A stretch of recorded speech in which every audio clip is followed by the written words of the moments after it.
Farakka express train থেকে উদ্ধার বড় মাপের 5টি কচ্ছপ। ঘটনাটি ঘটেছে সোমবার সকালে বালুরঘাট রেল স্টেশনে। ঘটনাকে কেন্দ্র করে রীতিমতো চাঞ্চল্য ছড়িয়েছে স্টেশন চত্বরে।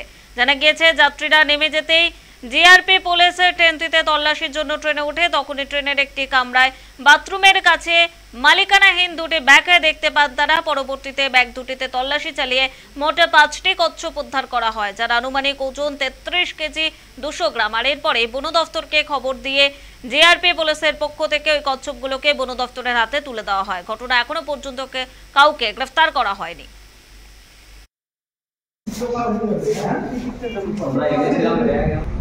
আজকে সকালবেলায় 9:15-র দিকে যখন ফারাক্কা ভাটিয়া ট্রেনটা আসে, তখন আমাদের অন ডিউটি কেক পার্টি ট্রেনটা চেক করতে গিয়ে দেখে যে ওই S2 বাথরুমের পাশে দুটা আনক্লেম ব্যাগ পড়ে আছে।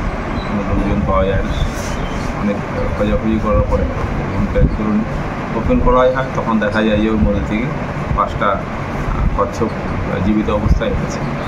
সেগুলো আমরা সিজ করি এবং ফরেস্ট ডিপার্টমেন্টকে খবর দিই। ফরেস্ট ডিপার্টমেন্ট এসে আজকে ওনাদেরকে হ্যান্ড ওভার করবে এবং সবকটাই জীবিত আছে।